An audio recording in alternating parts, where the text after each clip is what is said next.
ఇక డీటెయిల్స్లోకి వెళ్తే బంగ్లాదేశ్లో ముస్లిం జిహాదీలు హిందువులపై దాడికి నిరసనగా పెద్దపల్లి జిల్లా గోదావరి కనిలో విశ్వ హిందూ పరిషత్ బజరంగ్ దళ్ శ్రేణులు నిరసన తెలిపాయి. పట్టణంలో భారీ ర్యాలీ నిర్వహించి ప్రధాన చౌరస్తాలో బంగ్లాదేశ్ జిహాదీ దిష్టిబొమ్మను దగ్ధం చేశారు.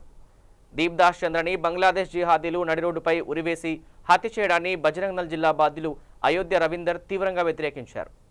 ముస్లిం మతోన్మాద శక్తులు అలజడి సృష్టించి శాంతి భద్రతలకు విఘాతం కలిగేలా భయానక వాతావరణం సృష్టిస్తున్నారని ఆయన మండిపడ్డారు.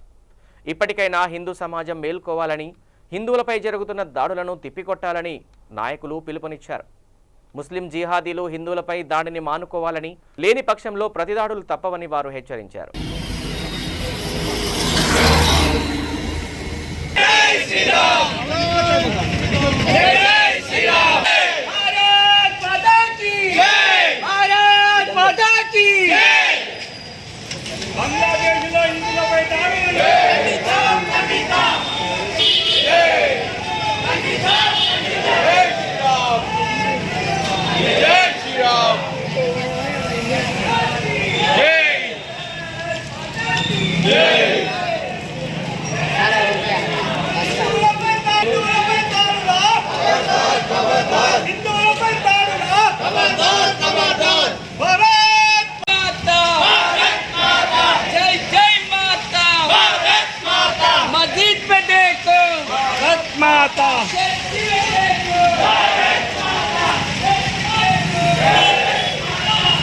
జై శ్రీరామ్.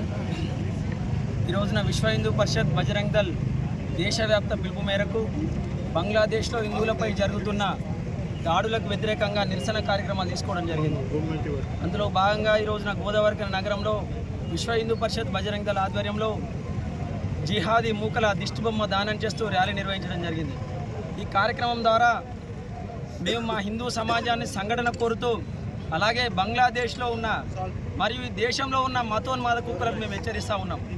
ఈ దేశంలో ఉన్న 100 కోట్ల జనాభా హిందూ సమాజం ఒక్కసారి కనుక ఉమ్మేస్తే కొట్టుకపోయే మతమైన మీది అయినప్పటికీ ప్రపంచంలో భయాన్ని సృష్టించి, ఆందోళన సృష్టించి, ప్రపంచాన్ని జనాభా పెంచి ప్రపంచాన్ని ఏకం చేసుకోవాలి, ఈ దేశాలను ఆక్రమించాలనే కుటిల ప్రయత్నంతో హిందూ సమాజాన్ని భయాందోళనకు గురిచేసి హిందూ సమాజాన్ని చంపడం జరుగుతూ ఉన్నది.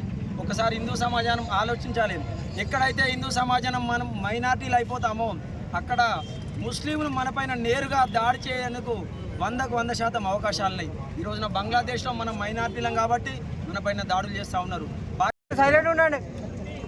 మొన్న 5 రోజుల కింద బంగ్లాదేశ్లో దీప్దాస్ చంద్ర అనే హిందూ యువకుడిని దైవదూషణ పేరుతోని అక్కడ బంగ్లాదేశ్ పోలీసు వాళ్ళు అరెస్ట్ చేస్తే అక్కడ ఉన్న ఇస్లామిక్ మతోన్మాదులు ఆ దీప్దాస్ చంద్రను మాకు అప్పచెప్పాలని పోలీస్ స్టేషన్ ముందు ధర్నా చేస్తే అక్కడున్న పోలీస్ యంత్రాంగం కూడా ఆ దీప్దాస్ చంద్ర అనే యువకుడిని వాళ్ళగా ఆ మతోన్మాద శక్తులకు అప్పచెప్పారు. ఆ మతోన్మాద శక్తులు సభ్య సమాజం తలవంచుకునేలా, మానవాళి గగ్గురుపుడ్చేలాగా, మానవాళికి గగ్గురుపుడ్చేలాగా బండలతో మోది, కట్టెలతో కొట్టి, బట్టలిప్పి, కాళ్ళను చెట్టుకు యాలాడదీసి ప్రాణంతోనే ఉండి ఉరిపెట్టి సజీవ దహనం చేసి మా మతం యొక్క పద్ధతి ఇట్లా ఉంటుందని ఆ మతాన్ని నమ్మని సమాజానికి అందరికీ హెచ్చరిక దారి చేశారు. ఆ హెచ్చరికను నిరసిస్తూ, ఆ దమనకాండను నిరసిస్తూ, ఆ దౌర్జాన్ని ఖండిస్తూ విశ్వ హిందూ పరిషత్ అఖిల భారత పిలుపు మేరకు ఇవాళ గోదావరి కనిలో జిహాదీ